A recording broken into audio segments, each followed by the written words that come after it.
नमस्कार, मी विशाल. Health talk time मध्ये आपलं सगळ्यांचं खूप खूप स्वागत. आजचा आपला विषय आहे घशाचे विकार आणि याविषयी आज आपल्याला मार्गदर्शन करणार आहेत, आपल्या मनातल्या प्रश्नांना उत्तर देणार आहेत ENT सर्जन डॉक्टर सुजाता राव. डॉक्टर, आपला आयबीएन लोकमतच्या स्टुडिओमध्ये खूप खूप स्वागत.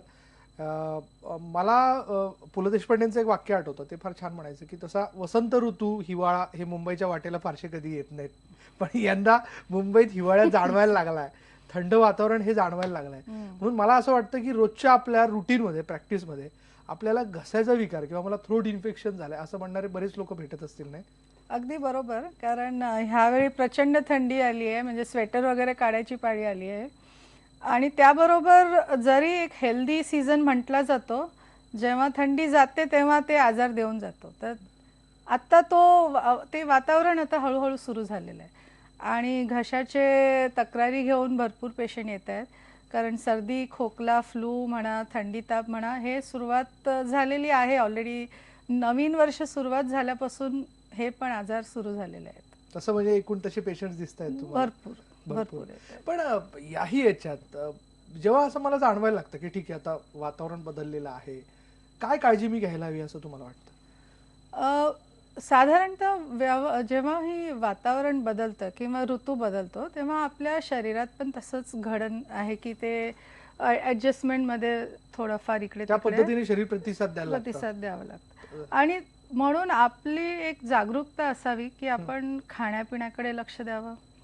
जे फास्ट फूडचं लाईफस्टाईल आहे ते आपण जरा कमी करावं, किंवा जे तामसिक किंवा मसालेदार खाणं आहे ते थोडंसं नियंत्रणामध्ये ठेवावं. त्याने देखील घशाला त्रास होऊ शकतो? ऑफकोर्स होऊ शकतं. कारण आपल्या एक जी पद्धत आहे खाण्यापिण्याची, त्याचा डायरेक्ट परिणाम आपल्या शरीरावर असतो तो. आणि मेन म्हणजे घसा आपला, तिथूनच तर खाणं जातं, तिथूनच तर सर्दी पण जाते. जर नाकावाटे नाही गेली तर घशामध्ये येणार आहे, आणि जर ती सर्दीमध्ये बॅक्टेरिया, व्हायरस असेल तर ते घशाला तर लागणारच आहे. बरोबर. म्हणून आपल्या खाण्यापिण्यामध्ये थोडंसं नियंत्रण असावं. त्याच्याच व्यतिरिक्त आता सर्वत्र तुम्ही बघताय कन्स्ट्रक्शन चालू आहे, बांधकाम चालू आहे, सगळीकडे नुसतं धूळ धूळ धूळ, प्रदूषण आता हॅज बिकम अ रुटीन. प्रदूषण नाही असं कोणतं एरिया मुंबई किंवा कोणत्याही परिस्थितीत इंडियामध्ये आता राहिलेलं नाही.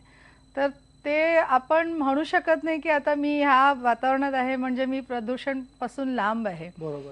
कुठेही तुम्हाला जपावंच लागणार आहे की जर कुठेही धूळ माती किंवा तुम्ही बाईकवर जात असाल, धूळ माती असेल तर थोडंसं अंतर ठेवावं लागेल, थोडंसं आपले बॅरियर्स क्रिएट करावे लागतील. म्हणजे काय, आपण मास्क लावू शकतो जर आपल्या शरीराला जर आपल्याला लक्षात येत असेल की जास्ती त्रास होतोय तर बॅरियर लावायलाच पाहिजे, किंवा ती धूळ जाते आपल्या नाका तोंडावर, ते लक्षात यायला पाहिजे आणि ते ते टाळायला हवं. आपण. कारण ॲलर्जीहून जास्ती सेन्सिटिव्हिटी जे म्हणतो आपण, जे तुम्ही बरोबर बोलला, प्रतिसाद आपल्या शरीराचा, त्याला सेन्सिटिव्हिटी आपण मेडिकल टर्म्समध्ये म्हणू शकतो. तर ते प्रमाण खूप वाढलेलं आहे. आणि ते प्रमाण एवढं वाढलेलं आहे की त्याच्यामुळे आपल्याला नुसतं 4 दिवस किंवा 7 दिवस नाही तर 6 आठवडे किंवा 6 महिने सुद्धा ते प्रमाण, ते जीवाणू किंवा ते पार्टिकल्स आपल्या घशात आणि आपल्या श्वासनलिकेत राहतात. आणि त्याचे परिणाम आपल्याला दिसतात खोकल्यामध्ये, किंवा निरंतर आपल्याला सर्दी खोकला मध्ये थांबतो, मध्ये होतं, मध्ये चालू होतं, थांबतं, जे पूर्णपणे जातच नाही असं जे आहे ते कायम आपल्या शरीरात राहतं. आपल्याकडे फोन यायला सुरुवात झाली आहे. पहिला फोन आपण घेऊयात. औरंगाबादवरनं बजरंग पाध्ये आपल्या बरोबर आहेत. बजरंगजी, आपला प्रश्न विचारा. हा मॅडम, नमस्कार. हा, बोला. घशाचा विकार हा नेमका कशामुळे होतो, यावरती आयुर्वेदिक उपचार काय आहे? अगदी त्यांचा असा प्रश्न आहे की तसं तर आपण ॲलोपॅथी देत असतो, पण आयुर्वेद हाही एक त्याच्यावरती पर्याय असू शकतो का? प्रश्न जरी चांगला असेल तरी मी ॲलोपॅथी स्पेशालिस्ट आहे, पण तरीही जी पद्धती आपल्याला लक्षात येते आता 20 वर्ष प्रॅक्टिसमध्ये, त्याप्रमाणे मी एक सांगू शकते की आयुर्वेदामध्ये जे म्हणतात वातपित्त, तर ते खरोखर आपल्या आयुष्यात, आपण दैनंदिन व्यवहारात, आपल्या खाण्यापिण्यात एक pH निर्माण होतो आपल्या अन्ननलिकेमध्ये. त्याचा फेरफार म्हणजेच आपल्याला घशाला सूज निर्माण होऊ शकतं. म्हणून आपल्याला जे मी बोलले खाण्यापिण्याचं, त्याच्याबरोबर आपल्याला ॲसिडिटी टाळण्यासारखी जी पण प्रक्रिया आहे, जर तिखट गोष्टी खात असाल किंवा जर तुमच्या अपचनाची टेंडन्सी जास्ती असेल, तर ज्या गोष्टीमुळे अपचन होतो किंवा व्यायाम कमी असेल तर ते थोडंसं आपल्याला वाढवावं लागेल, नियंत्रित करावं लागेल, डिसिप्लिनमध्ये ठेवावं लागेल. कारण ह्या कुठे सगळ्याही गोष्टीचा तुम्ही प्रदूषण म्हणा किंवा कोणतंही बाहेरचे पार्टिकल्स म्हणा, हे डायरेक्ट आपल्या शरीरावर परिणाम होतो, घशावर परिणाम होतो. म्हणून सुरुवात तिथून करावी लागेल. बाकी तर तुम्हाला जेव्हा पण असे सुरुवातीचे लक्षण असतात थंडी तापाचे वगैरे, फ्लू म्हणतो आम्ही त्याला, कारण ते व्हायरल असतात, ते बॅक्टेरियल असत नसतात. तर पहिल्या 2-3 दिवस तुम्ही घरच्या घरी उपचार करू शकता. कोमट पाण्यामध्ये मीठ घालून गुळण्या करू शकता. प्लस तुम्ही तुमचं श्वास गरम पाणीचं वाफ घेऊ शकता. कारण नाक चोंदतं पहिल्यांदा, तर ते गरम पाणीचं वाफ घ्या. त्याच्यात काहीही घातलं नाही तरी चालतं, असं जरुरी नाही आहे. आणि वर आपल्या जे शेजाऱ्यांचे जे हे असतात उपदेश, ते ऐकू नयेत असं मला वाटतं. कारण अँटीबायोटिकचं सुकाळ चाललेलं आहे आणि सर्दी सुरू झाल्या झाल्या अँटीबायोटिक घ्यायची आणि औषधं घ्यायची आणि मग ती सोडून द्यायची 2 दिवसात. त्याच्यामुळे प्रमाण बिघडतं. तो कोर्स कायम ठेवायला हवा. आपण पुढला फोन घेऊयात. श्रीवर्धनवरनं संतोष चौकर आपल्या बरोबर आहे. संतोषजी, आपला प्रश्न विचारा. हा मॅडम, नमस्कार. हा हा माझा प्रश्न असा आहे की बरेच वेळा घशाची ज्या वेळेला इन्फेक्शन होतात त्यावेळेला खोकला होतो, त्यावरती आपण कफ सिरप घेतो, पण कफ सिरप घेऊन आजार लवकर बरा होत नाही. तर त्यासाठी अँटीबायोटिकचा कोर्स घेतलेला चांगला आणि तो रेग्युलर किती दिवस घ्यावा? मला असं वाटतं आपण त्याच मुद्द्यावरती होतो की तो कोर्स पूर्ण केला पाहिजे असं आपण बरोबर. सांगत होतो. आता कॉफ सिरप म्हणा किंवा कोणतेही सिम्प्टोमॅटिक ट्रीटमेंट जे लक्षणासाठी एक उपयुक्त औषध म्हणावं, तर ते नाकाचे ड्रॉप्सच्या रूपामध्ये पण असू शकतं. पण कोणतेही औषध कधी लागू पडतं हे जाणण्यासाठी डॉक्टर बरं आहे. मला वाटतं पेशंटपेक्षा डॉक्टरला जास्ती लक्षात येईल. म्हणून पहिले 2 दिवस जरी तुम्ही कॉफ सिरप घेतलं, त्याच्या पलीकडे तुम्ही त्याच्याबरोबर एक्सपेरिमेंट करू नये आणि लगेच ENT डॉक्टरचा स्पेशालिस्टला सल्ला घ्यावा. कारण अँटीबायोटिक तुम्ही सुरू केलं जरी, कोणतं अँटीबायोटिक घेणार, कोणत्या डोसमध्ये घेणार, किती दिवस त्याचं प्रमाण घ्यायचं, हे सगळं जाणून घ्यायला तुम्हाला स्पेशालिस्टकडे जाणं भाग आहे. अगदी बरोबर. त्या सर्दीतले देखील वेगवेगळे प्रकार असू शकतात. पुढला फोन आपण घेऊयात. पुण्यावरनं गणेश आगवणे आपल्या बरोबर आहेत. गणेशजी, आपला प्रश्न विचारा. सर नमस्ते. हा बोला. हा सर, मी पुण्यावरनं बोलतोय, गणेश अगवणे. हा सर, माझा असा प्रश्न आहे की घशाला मला 5-6 महिन्यापूर्वी त्रास होतोय, म्हणजे मध्ये मध्ये असं होतंय. तर मी डॉक्टरांना दाखवलं, पण मला औषधं दिली, तर त्यावर मला विलाज झाला नाही. अच्छा. शेवटचं काय बोलले? घशात सारखी खवखव राहते, त्यांच्या कफ येत असतो आणि त्यांनी ट्रीटमेंटही घेतली डॉक्टरकडनं, पण अजूनही त्यांना फरक पडला नाही. गेल्या 5-6 महिन्यापासून हा त्रास त्यांना होतोय. साधारणतः हल्ली एक जास्ती प्रमाणात आढळायला लागलंय की आपलं जी सर्दी कायम राहते किंवा 6 महिने वारंवार येते राहते जाते येते, त्याचं कारण कुठेतरी पित्ताने जोडलेलं आहे. आणि दुसरे कारण म्हणजे सायनसायटिस, ज्याचं मुख्य मूळ कारण आहे सायनसमध्ये सर्दी जमा होणं. जेव्हा आपल्याला ॲलर्जी असू दे किंवा आपली नाकाच्या हाडामध्ये जर वाकडं असेल बोन किंवा आपल्या व्हेंटिलेशन म्हणजे आपल्या हवा येण्या जाण्यामध्ये जर अडचण असेल, तर जी सर्दी अडकून राहते सायनसमध्ये, ते सायनस आपलं इन्फेक्शन पसरवतं घशामध्ये, कारण सर्दी जाते घशात. ते असेल किंवा आपलं जे श्वासनलिकाच्या वरती जी आपली व्हॉइस बॉक्स किंवा बोलण्याचं यंत्र आहे, तिथे जर सूज असेल तर ते आपल्या नुसतं तात्पुरत्या औषधांनी कमी होणार नाही, अँटीबायोटिक्सनी पण कमी होणार नाही. त्याला सूक्ष्म डायग्नोसिस करूनच आपल्याला ते औषध द्यावे लागेल. आणि काही काही इमर्जन्सी कंडिशन्स असतात. आता त्यांनी ऑफकोर्स सांगितलं हे क्रॉनिक म्हणतो आम्ही, म्हणजे ते जे इमर्जन्सी नसतात ते एक प्रमाण त्याचं कमी असतं, पण ते सारखं उद्भवत राहतं. तो आजार शरीरातनं जात नाही. पण एक वेगळं आता इथे मी सांगते की इमर्जन्सी कंडिशन जे असतात घशाचे, ते आपल्याला पहिला रूल आउट करून घ्यावे लागतील. कारण पडजीप जरी पण सूज असेल तर सगळं बाकीचं नॉर्मल असेल, पण तुम्हाला त्रास होत राहणार, तुम्हाला घसा दुखत राहणार, तुम्हाला आवंढा गिळताना दुखणार. तर हे जर बघितलं नाही आणि नॉर्मल डॉक्टरपेक्षा तज्ज्ञांनी नाही बघितलं तर मग ते तुम्हाला कधीच कळणार नाही. म्हणजे त्याचं ते वाढू देखील शकतं. प्लस जर एखाद्या माणसाला टॉन्सिलचं इन्फेक्शन वारंवार होत असेल, टॉन्सिलच्या पाठी जर पस जमा होत असेल, सुरुवातीचे लक्षणं, ते पण लक्षात यायला पाहिजे. ते तज्ज्ञाशिवाय कळणार नाही. तर हे जे इमर्जन्सी कंडिशन आहेत ते आपल्याला पहिला रूल आउट म्हणजे काय, आपण एकदा दाखवून ते नाही आहेत ह्याची शाश्वती करून घ्यावं. म्हणजे ते जाणून घ्यावं आपण. पुढे आपल्याला असं व्हायला नको की त्याच्यामुळे कॉम्प्लिकेशन्स सुरुवात झाली. अगदी अगदी अगदी. आणखीन आपण वेगवेगळ्या पैलूंवरती या विकारांना घेऊन बोलणार आहोत. इथे वेळ झाली की एक ब्रेक घेऊयात. पण ब्रेकवर जाता आपल्याला सगळ्यांना पुन्हा एकदा अपील करायचं आहे की या विषयाला घेऊन आपल्या मनात काही प्रश्न असतील तर तुम्ही आम्हाला फोन करू शकता. त्याकरता आमचा फोन नंबर आहे 022-668-99263. पहा फक्त IBN लोकमत.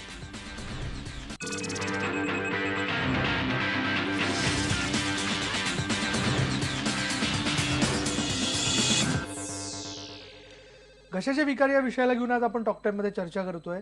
फोन आलेला आहे आपल्याला मुंबईवरनं. शशिकला ठाकूर आपल्या बरोबर आहेत. शशिकलाजी, आपला प्रश्न विचारा. हा, नमस्कार. हा, बोला. हा, मला ना सकाळी उठल्या की भयंकर खोकला येतो, बारीक बारीक. आणखी घसा फार खवखवल्यासारखा होतो. म्हणजे कोणाशी बोलायला गेलं ना की सारखं असं करत बसावं लागतं. हा, काय कारण असावं? त्यांनी एक स्पेसिफिक अगदी मुख्य असं जे म्हटलं करावं लागतं ते साधारणतः ह्याला आम्ही मेडिकल टर्ममध्ये रिफ्लक्स म्हणतो. रिफ्लक्स लायरिंजायटिस म्हणजे काय असतं, जे आपलं ॲसिड निर्माण होतं ते जरासं प्रमाणाच्या बाहेर असेल, म्हणजे एवढं नसेल की तुम्हाला छातीमागे गरम लागेल किंवा तुम्हाला दुखेल, हार्टबर्न नसेल, तर ते आपल्या श्वासनलिके आणि अन्ननलिकेच्या जंक्शनला घासत राहतं. बरं. आणि म्हणून तुम्हाला ते सारखं काहीतरी आहे असं जाणीव होते आणि तुम्ही करून त्याला क्लिअर करायला बघता. ते क्लिअर होणार नाही कारण ते काही अडकलेलं नसतं. तर ते सूज असते, ज्या जंक्शनची सूज आहे ती कमी करायचं म्हणजे रिफ्लक्स अवॉइड टाळायचं. तर रिफ्लक्सचे कारणं काय आहेत? जी ॲसिडिटीची कारणं आहेत तीच रिफ्लक्सचे आहेत. लहान वयात पिडियाट्रिकमध्ये भरपूर प्रमाणात जाणवलं जातं, कारण सगळ्या लहान मुलांना जे इन्फेक्शन होतं घशाचे त्याच्यासाठी आपल्याला अँटीबायोटिक द्यायची गरज नसते. आता हल्लीचे रिसर्चप्रमाणे रिफ्लक्स लॅरिंजायटिस हे कारण मेजॉरिटीमध्ये आहे, म्हणजे मुख्यतः आढळलं मोठ्या प्रमाणात दिसतं ते. मोठ्या प्रमाणात. त्याच्यामुळे हे रिफ्लक्सला कंट्रोल करायचं म्हणजे एकतर खाण्यापिण्यामध्ये जर तुमचं नियंत्रण नसेल, फास्ट फूडमध्ये जास्ती असेल तर ते थोडंसं तुम्हाला नियंत्रणमध्ये आणावं लागेल. आणखीन जे पाणी पिण्याचं प्रमाण हल्ली जे कॉलेज स्टुडंट्समध्ये आपण बघतो की न खाता आणि न पिता ते जगू शकतात कारण त्यांना 0 फिगर लागतं. हे अक्षरशः आहे असं. आम्ही OPD मध्ये बघतो तर 19 वर्षाची मुलगी 13 आणि 14 वर्षाची दिसते.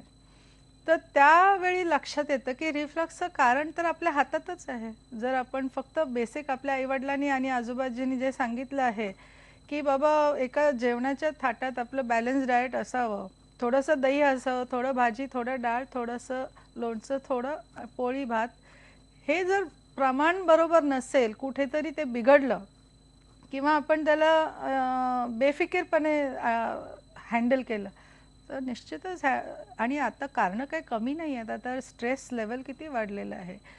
तुमच्या कामाच्या ठिकाणी असू दे, तुमच्या एज्युकेशनच्या कॉम्पिटिशनमध्ये असू दे किंवा तुमच्या प्रोफेशनल लेवलला असू दे, प्रायोरिटीज बदलले आहेत, मल्टीटास्किंग झालेलं आहे हल्लीचं युग.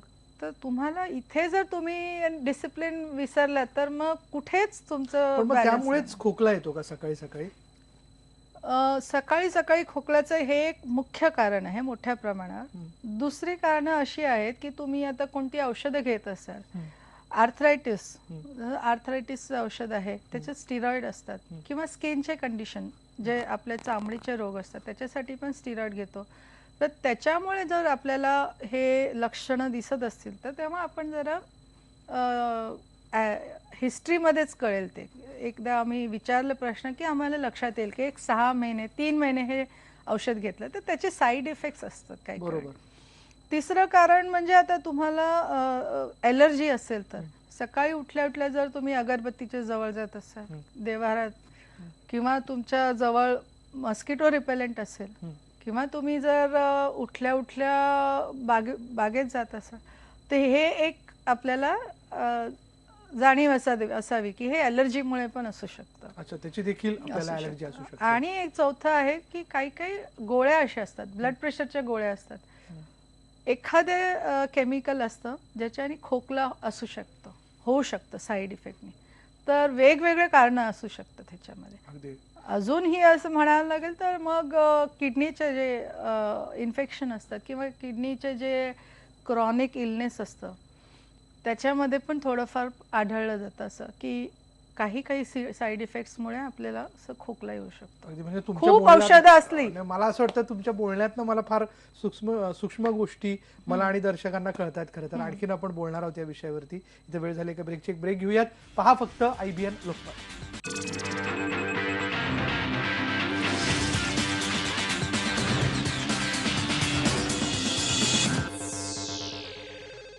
आज आपण घशाचे विकार या विषयाला घेऊन चर्चा करतोय. डॉक्टर, एक मला जाता जाता प्रश्न आपल्याला असं विचारायचा आहे की बऱ्याच वेळेस तुम्ही ट्रीटमेंट देता आम्हाला, पण काय होतं की एक 5 गोळ्यांमध्ये आम्हाला फरक वाटायला लागतो त्या स्ट्रीपमधल्या, पण नंतर ज्या 2 गोळ्या आम्ही घेत नाही आणि पुन्हा तसाच त्रास आम्हाला व्हायला लागतो. तर हा कोर्स पूर्ण करणं हा किती महत्वाचा विषय आहे? आता अगदी योग्य प्रश्न आहे. जर तुम्ही बघितलं हल्ली अँटीबायोटिक रेझिस्टन्स म्हणजे प्रतिकारशक्ती जी आहे अँटीबायोटिक्सना, हे खूप प्रमाणावर वाढलेलं आहे. त्याचं कारण म्हणजे जेव्हा आपण अँटीबायोटिक्स देतो एखाद्या जीवाणूला मारायला, त्या जीवाणूची पण प्रतिकारशक्ती असते.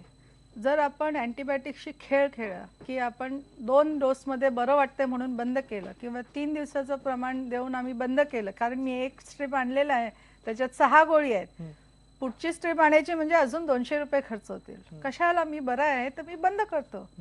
पण तिथेच ते प्रतिकारशक्ती त्या जीवाणूची, त्या बॅक्टेरियाची वाढते आणि मग ते अँटीबायोटिक नाकाम होतं. असं करून आपण एक एक अँटीबायोटिक्सनं नाकाम केलं तर आज जे टीबीच्या औषधाबद्दल झालेलं आहे, तुम्ही बघताय वाचताय पेपरमध्ये, टीबीमध्ये एवढं प्रतिकारशक्ती आलेली आहे. First line of TB drugs, second line of TB drugs. Similarly अँटीबायोटिक्सनं पण असंच आहे की तुमचं जीवाणूचं जर तुम्ही प्रतिकारशक्ती वाढवत राहिला ते अँटीबायोटिक्स नाकाम होत राहतात. आणि मग अँटीबायोटिक्स नाकाम झाले तर तुम्ही विचार करा इन्फेक्शन खरोखर असलं तर तुम्ही काय कराल.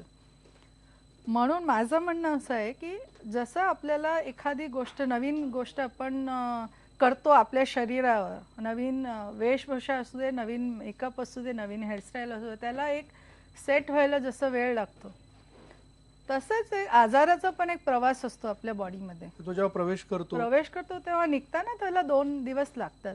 ते तुम्हाला धीर धरावं लागेल, औषधं जी चालू आहे त्याच्यावर विश्वास ठेवावा लागेल. तसंच अँटीबायोटिकचा पण प्रवास असतो. 2 दिवसात त्याचं फक्त सुरुवातीचं लक्षण असतं, त्याला पूर्णपणे सेट व्हायला 72 तास राहतात. म्हणून त्याचा कोर्स 5 दिवस आहे. तुम्ही त्याच्या आधी बंद केलं तर ते अर्धवट होईल. It is a aborted attack, म्हणजे अर्धवट अटॅक झाला. फुल अटॅक करायचं असेल तर फुल कोर्स घ्यायला पाहिजे. फुल कोर्स घेतला तर तुमचं ते इन्फेक्शन पूर्णपणे बाहेर जाईल. आणि जर तुम्ही बाजू माणसाचं किंवा तुमच्या मैत्रिणीचं किंवा तुमच्या नेबरचं ऐकला की नाही मला हे 2 दिवस झालेलं त्याच्याने जास्ती साईड इफेक्ट्स होणार, तू घेऊ नको, नुकसान कोणाचं आहे? अगदी आपलंच आहे. धन्यवाद डॉक्टर या सगळ्या मार्गदर्शनाबद्दल. आज तुम्ही फार वेगवेगळे मुद्दे आमच्यासमोर मांडले. काय कुठल्या ना कुठल्या ह्याच विषयाला घेऊन आपण बोलत राहू यापुढे टॉक टाईममध्ये. धन्यवाद आमच्याशी बोलल्याबद्दल. यानंतर आज टॉक टाईममध्ये आपण इथेच थांबणार आहोत, पण जाता जाता एकतर लक्षात आलं की घशाचा विकार हा काही साधा विकार नाही. त्याच्यामुळे जर तो जाणवायला लागला तर त्वरित डॉक्टरचा सल्ला घ्या, त्यावरती योग्य औषधं घ्या, आपला आहार बदला, हवामानानुसार आपला आहार असला पाहिजे, हेही आजच्या सगळ्या चर्चेत आपल्या लक्षात आलं. इथेच थांबूयात. पहा फक्त IBN लोकमत.